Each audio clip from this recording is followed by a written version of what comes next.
Yes, but what about the fireman then? Asked Montag. Ah!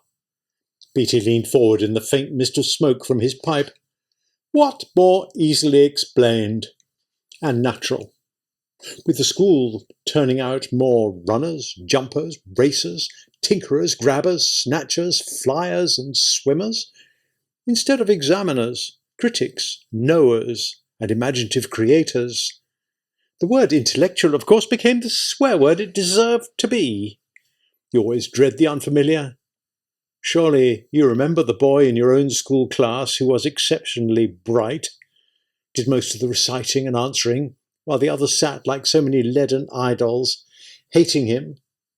Wasn't it this bright boy you selected for beatings and tortures after hours? Of course it was. We must all be alike.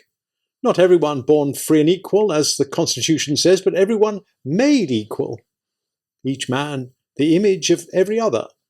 Then all are happy, for there are no mountains to make them cower, to judge themselves against. So, a book is a loaded gun in the house next door. Burn it. Take the shot from the weapon. Breach man's mind. Who knows who might be the target of the well-read man? Me, I won't stomach them for a minute. And so when houses were finally fireproofed completely all over the world, you were correct in your assumption the other night, there was no longer a need for firemen for the old purposes. They were given a new job as custodians of our peace of mind, the focus of our understandable and rightful dread of being inferior. Official censors, judges, and executors. That's you, Montag. And that's me. The door to the parlour opened and Mildred stood there, looking in at them, looking at Beatty and then at Montag. Behind her, the walls of the room were flooded with green and yellow and orange fireworks sizzling and bursting to some music composed almost completely of trap drums, tom-toms, and cymbals. Her mouth moved, and she was saying something, but the sound covered it. Beatty knocked his pipe into the palm of his pink hand, studied the ashes as if they were a symbol to be diagnosed, and searched for meaning. You must understand that our civilization is so vast that we can't have our minorities upset and stirred. Ask yourself, what do we want in this country above all? People want to be happy, isn't that right? Haven't you heard it all your life? I want to be happy, people say. Well, aren't they? Don't we keep them moving? Don't we give them fun? That's all we live for, isn't it? For pleasure, for titillation. And you must admit, our culture provides plenty of these. Yes. Montag could lip-read what Mildred was saying in the doorway. He tried not to look at her mouth, because then Beatty might turn and read what was there too. Coloured people don't like little black Sambo. Burn it. White people don't feel good about Uncle Tom's Cabin. Burn it. Someone's written a book on tobacco and cancer of the lungs. The cigarette people are weeping. Burn the book. Serenity, Montag. Peace. Montag, take your fight outside. Better yet, into the incinerator. Funerals are unhappy and pagan. Eliminate them too. 5 minutes after a person's dead, he's on his way to the big flue. The incinerators serviced by helicopters all over the country. 10 minutes after a death, a man's a speck of black dust. Let's not quibble over individuals with memoriams. Forget 'em. Burn 'em all. Burn everything. Fire is bright and fire is clean. The fireworks died in the parlour behind Mildred. She had stopped talking at the same time, a miraculous coincidence. Montag held his breath. There was a girl next door, he said slowly. She's gone now, I think dead. I can't even remember her face, but she was different. How did she happen? Beatty smiled. Here or there, that's bound to occur. Clarice McLennan? Oh, we've a record on her family. We've watched them carefully. Heredity and environment are funny things. You can't rid yourselves of all the odd ducks in just a few years. The home environment can undo a lot you try to do at school. That's why we've lowered the kindergarten age year after year, until now we're almost snatching them from the cradle. We had some false alarms on the McClellans when they lived in Chicago. Never found a book. Uncle had a mixed record, antisocial. The girl, she was a time bomb. The family had been feeding her subconscious, I'm sure, from what I saw of her school record. She didn't want to know how a thing was done. She didn't want to know how, but why? That can be embarrassing. You ask why to a lot of things, and you wind up very unhappy indeed, if you keep at it. The poor girl's better off dead. Yes, dead. Luckily, queer ones like her don't happen often. We know how to nip most of them in the bud. Early, you can't build a house without nails and wood. If you don't want a house built, hide the nails and wood. If you don't want a man unhappy politically, don't give him two sides to a question to worry him. Just give him one. Better yet, give him none. Let him forget there's such a thing as a war. If the government is inefficient, top-heavy, tax-mad, better it be all those than that people worry over it. Peace, Montag. Give the people contests they win by remembering the words to more popular songs, or the names of state capitals, or how much corn Iowa grew last year. Cram them full of non-combustible data. Chock them so damn full of facts that they feel stuffed, but absolutely brilliant with information. Then they'll feel they're thinking. They'll get a sense of motion without moving. And they'll be happy, because facts of that sort don't change. Don't give them any slippery stuff like philosophy or sociology to tie things up with. That way lies melancholy. Any man who can take a TV war apart and put it back together again, and most men can nowadays, is happier than any man who tries to slide rule, measure, equate the universe. It just won't be measured or equated without making a man feel bestial and lonely. I know, I've tried it. Oh, to hell with it. So bring on your clubs and parties, your acrobats and magicians, your daredevils, jet cars, motorcycle helicopters, your sex and heroin, more of everything to do with automatic reflex. If the drama's bad, if the film says nothing, if the play is hollow, sting me with the therexmin, loudly. I think I'm responding to the play, when it's only a tactile reaction to vibration, but I don't care. I just like solid entertainment. Beatty got up. I must be going. Lecture's over. I hope I've clarified things. The important thing for you to remember, Montag, is we're the Happiness Boys, the Dixie duo, you and I and the others. We stand against the small tide of those who want to make everyone unhappy with conflicting theory and thought. We have our fingers in the dike. Hold steady.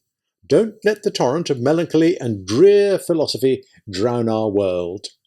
We depend on you. I don't think you realise how important you are to our happy world as it stands now. Beatty shook Montag's limp hand. Montag still sat, as if the house were collapsing about him and he could not move. In the bed. Mildred had vanished from the door. Oh, one last thing, said Beatty. At least once in his career, every fireman gets an itch.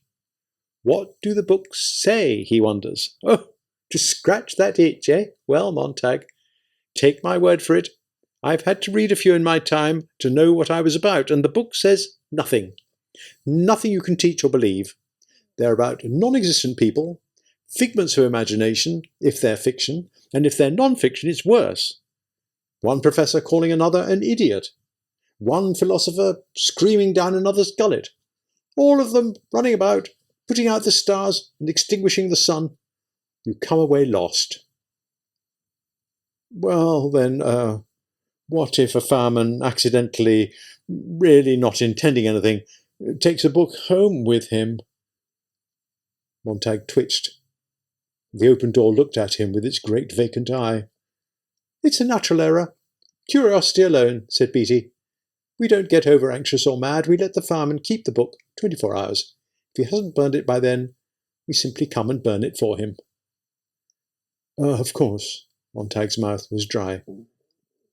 Well, Montag, will you take another later shift today? Will we see you tonight, perhaps? I don't know, said Montag. What? Beatty looked faintly surprised. Montag shut his eyes. I'll be in later, maybe. We'll certainly miss you if you didn't show, said Beatty, putting his pipe in his pocket thoughtfully. I'll never come in again, thought Montag. Get well, keep well, said Beatty. He turned and went out through the open door. Montag watched through the window as Beatty drove away in his gleaming, yellow flame-coloured Beetle with the black, char-coloured tyres. Across the street and down the way, the other houses stood with their flat fronts. What was it Clarice had said one afternoon? No front porches. My uncle says there used to be front porches, and people sat there sometimes at night, talking when they wanted to talk, rocking, and not talking when they didn't want to talk. Sometimes they just sat there and thought about things, turning things over. My uncle said the architects got rid of the front porches because they didn't look well, but my uncle says that was merely rationalising it. The real reason, hidden underneath, might be they didn't want people sitting like that doing nothing, rocking, talking. That was the wrong kind of social life. People talked too much, and they had time to think, so that they ran off with the porches, and the gardens too. Not many gardens anymore to sit around in. And look at the furniture. No rocking chairs anymore. They're too comfortable. Get people up and running around. My uncle says, and my uncle, and my uncle. Her voice faded. Montag turned and looked at his wife, who sat in the middle of the parlour, talking to an announcer, who in turn was talking to her. Mrs. Montag, he was saying. This, that, and the other. Mrs. Montag. Something else, and still another. The converter attachment, which had cost them $100, automatically supplied her name whenever the announcer addressed his anonymous audience, leaving a blank where the proper syllables could be filled in. A special spot Wavex scrambler also caused his televised image in the area immediately about his lips to mouth the vowels with consonants beautifully. He was a friend, no doubt of it, a good friend. Mrs. Montag, now look right here. Her head turned. Oh, she quite obviously was not listening. Montag said, It's only a step from not going to work today to not working tomorrow, to not working at the firehouse ever again. You are going to work tonight, though, aren't you? Said Mildred. I haven't decided. Right now I've got an awful feeling I want to smash things and kill things. Oh, go take the Beetle. No thanks. The keys to the Beetle are on the night table. I always like to drive fast when I feel that way. You get it up around 95 and you feel wonderful. Sometimes I drive all night and come back and you don't know it. It's fun out in the country. You hit rabbits. Sometimes you hit dogs. Go, take the Beetle. No, I don't want to this time. I want to hold on to this funny thing. God, it's gotten big on me. I don't know what it is. I'm so damned unhappy. I'm so mad. And I don't know why I feel like I'm putting on weight. I feel fat. I feel like I've been saving up a lot of things and don't know what I might even start reading books. They'd put you in jail, wouldn't they? She looked at him as if he were behind the glass wall. He began to put on his clothes, moving restlessly about the bedroom. Yes, and it might be a good idea, before I hurt someone. Did you hear Beatty? Did you listen to him? He knows all the answers. He's right, happiness is important. Fun is everything, and yet I kept sitting there saying to myself, I'm not happy. I'm not happy. I am! Mildred's mouth beamed, and proud of it. I'm going to do something, said Montag. I don't even know what yet, but I'm going to do something big. I'm tired of listening to this junk, said Mildred, turning from him to the announcer again. Montag touched the volume control in the wall, and the announcer was speechless. Millie? He paused. This is your house as well as mine. I feel it's only fair that I tell you something now I should have told you before, but I wasn't even admitting it to myself. I have something I want you to see, something I've put away and hid during the past year, now and again, once in a while. I didn't know why, but I did it, and I never told you." He took hold of a straight-backed chair and moved it slowly and steadily into the hall near the front door, and climbed up on it, and stood for a moment like a statue on a pedestal, his wife standing under him, waiting. Then he reached up and pulled back the grill of the air-conditioning system, and reached far back inside, to the right, and moved still another sliding sheet of metal, and took out a book. Without looking at it, he dropped it to the floor. He put his hand back up and took out 2 books, and moved his hand down and dropped the 2 books to the floor. He kept moving his hand and dropping books, small ones, fairly large ones, yellow, red, green ones. When he was done, he looked down upon some 20 books lying at his wife's feet. "I'm sorry," he said. "I didn't really think, but now it looks as if we're in this together." Mildred backed away, as if she were suddenly confronted by a pack of mice that had come up out of the floor. He could hear her breathing rapidly, and her face was paled out, and her eyes were fastened wide. She said his name over twice, 3 times. Then, moaning, she ran forward, seized a book, and ran towards the kitchen incinerator. He caught her, shrieking. He held her, and she tried to fight away from him, scratching. "No, Millie, no, wait, stop it, will you? You don't know, stop it." He slapped her face. He grabbed her again and shook her. She said his name and began to cry. "Millie," he said, "listen. Give me a second, will you? We can't do anything. We can't burn these. I want to look at them, at least look at them once. Then if what the captain says is true, we'll burn them together. Believe me, we'll burn them together. You must help me."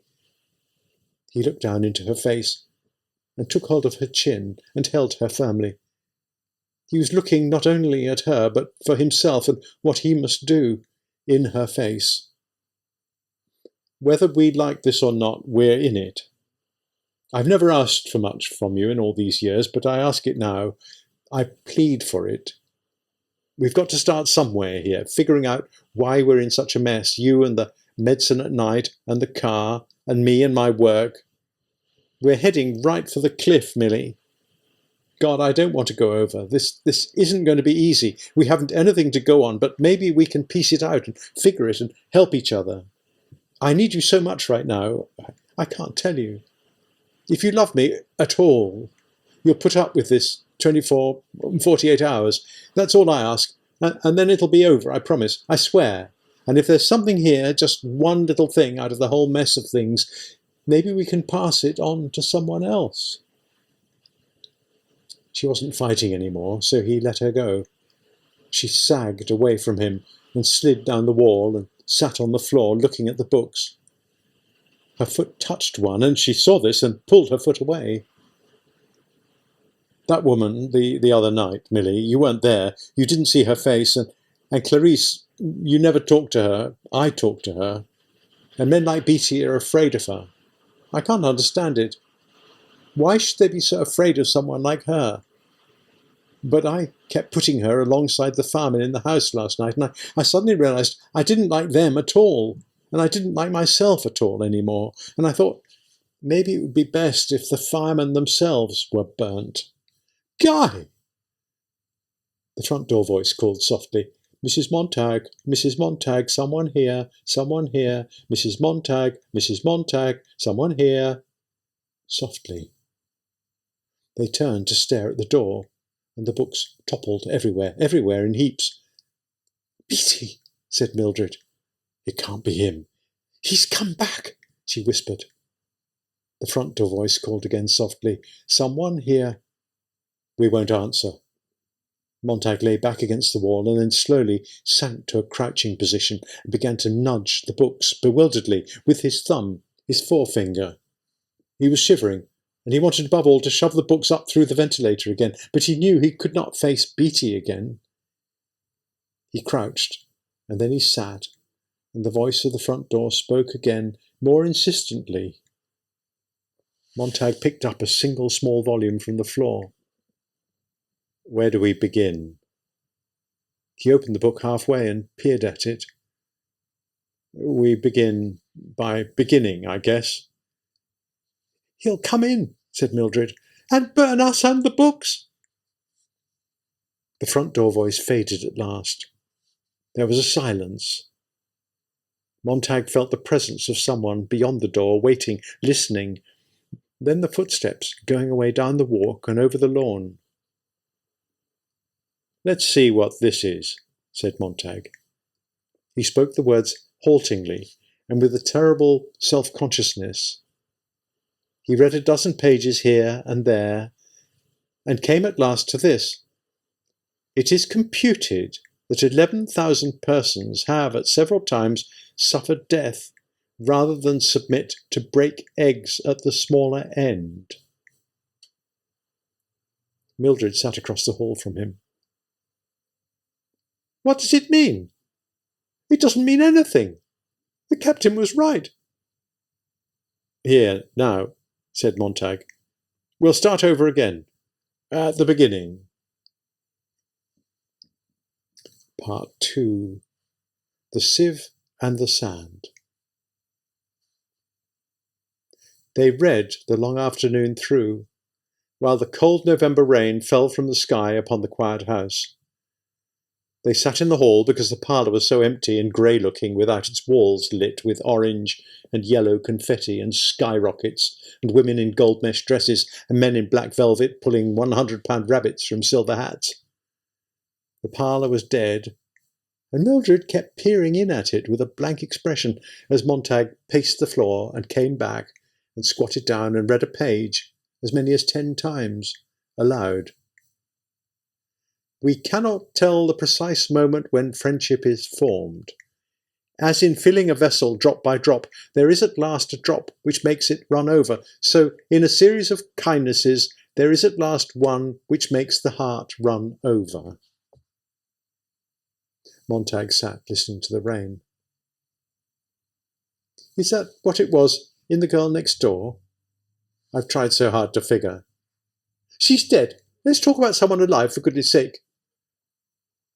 Montag did not look back at his wife as he went trembling along the hall to the kitchen, where he stood a long time watching the rain hit the windows before he came back down the hall in the grey light, waiting for the tremble to subside. He opened another book. That favourite subject, myself. He squinted at the wall. The favourite subject, myself. I understand that one, said Mildred. But Clarice's favourite subject wasn't herself. It was everyone else, and me. She was the first person in a good many years I've really liked. She was the first person I can remember who looked straight at me as if I counted. He lifted the 2 books. These men have been dead a long time, but I know their words point one way or another to Clarice. Outside the front door, in the rain, a faint scratching. Montag froze. He saw Mildred thrust herself back to the wall and gasp. I shut it off. Someone, the door. Why doesn't the door voice tell us? Under the door sill, a slow, probing sniff. An exhalation of electric steam. Mildred laughed. It's only a dog, that's what. You want me to shoo him away? Stay where you are. Silence. The cold rain falling, and the smell of blue electricity blowing under the locked door. Mildred kicked a book. Books aren't people. You read and I look around, but there isn't anybody. He stared at the parlour that was dead and grey as the waters of an ocean that might teem with life if they switched on the electronic sun. Now, said Mildred, my family is people. They tell me things. I laugh. They laugh. And the colours? Yes, I know. And besides, if Captain Beattie knew about those books... She thought about it. Her face grew amazed and then horrified. He might come and burn the house and the family. That's awful. Think of our investment. Why should I read? What for? What for? Why? Said Montag. I saw the damnedest snake in the world the other night.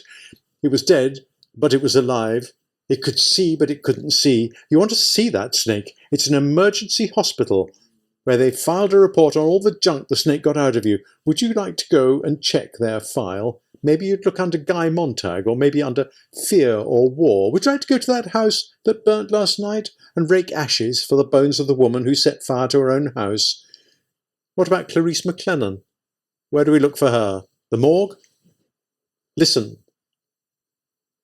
The bombers crossed the sky, and crossed the sky over the house, gasping, murmuring, whistling like an immense invisible fan circling in emptiness.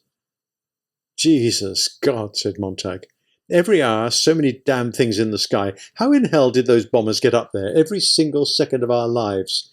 Why doesn't someone want to talk about it? We've started and won 2 atomic wars since 1960. Is it because we're having so much fun at home we've forgotten the world?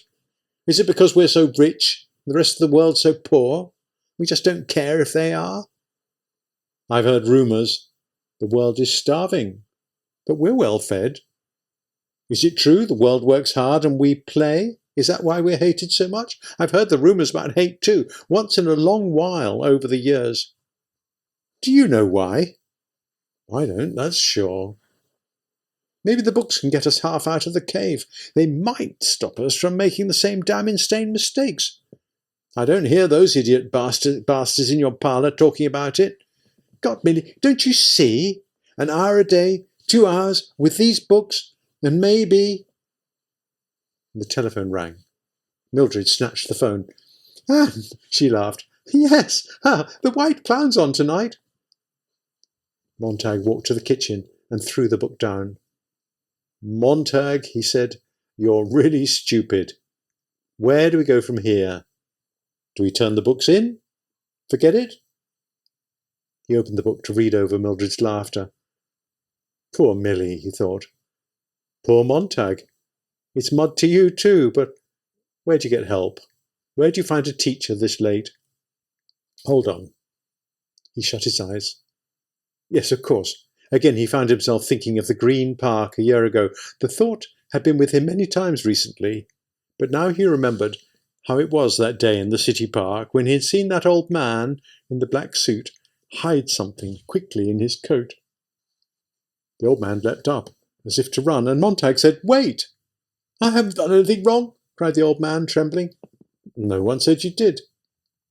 They had sat in the green soft light without saying a word for a moment, and then Montag talked about the weather, and then the old man responded with a pale voice. It was a strange, quiet meeting. The old man admitted to being a retired English professor who had been thrown out upon the world 40 years ago when the last liberal arts college shut for lack of students and patronage. His name was Faber, and when he finally lost his fear of Montag, he talked in a cadenced voice, looking at the sky and the trees and the green park, and when an hour had passed he said something to Montag, and Montag sensed it was a rhymeless poem. And then the old man grew even more courageous and said something else, and that was a poem too. Faber held his hand over his left coat pocket and spoke these words gently, and Montag knew, if he reached out, he might pull a book of poetry from the man's coat. But he did not reach out. His hands stayed on his knees, numbed and useless. I don't talk things, sir, said Faber. I talk the meaning of things. I sit here and know I'm alive. That was all there was to it, really. An hour of monologue, a poem, a comment, and then without even acknowledging the fact that Montag was a fireman, Faber, with a certain trembling, wrote his address on a slip of paper. For your file, he said, in case you decide to be angry with me.